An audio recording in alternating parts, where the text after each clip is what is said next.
I've always been overweight, and I think it's been a feature of the family, in all honesty. I had type 2 diabetes, I had pre-hypertensive blood pressure, I also had the beginnings of gout.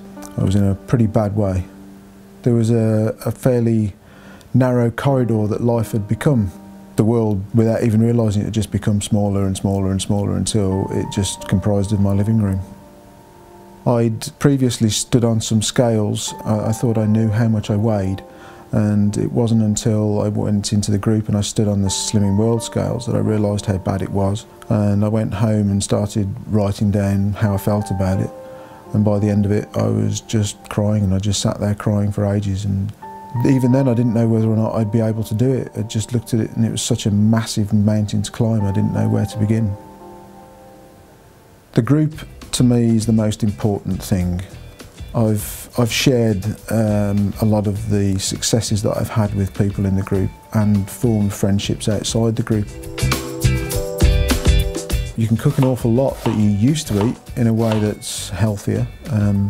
My favourite meal tends to be chili con carne. When I first started walking around the park, I actually called it bench pressing.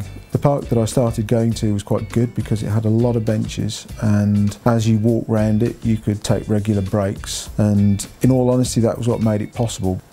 Cumulatively, since I started Slimming World, I've walked from San Francisco to New York and back again. It's about over 6,000 miles.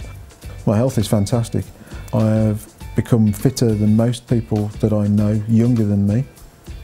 Life is very, very different. I don't feel that life has limits anymore. I feel that everywhere is accessible, that I can go wherever I want. It's just the limit of my imagination.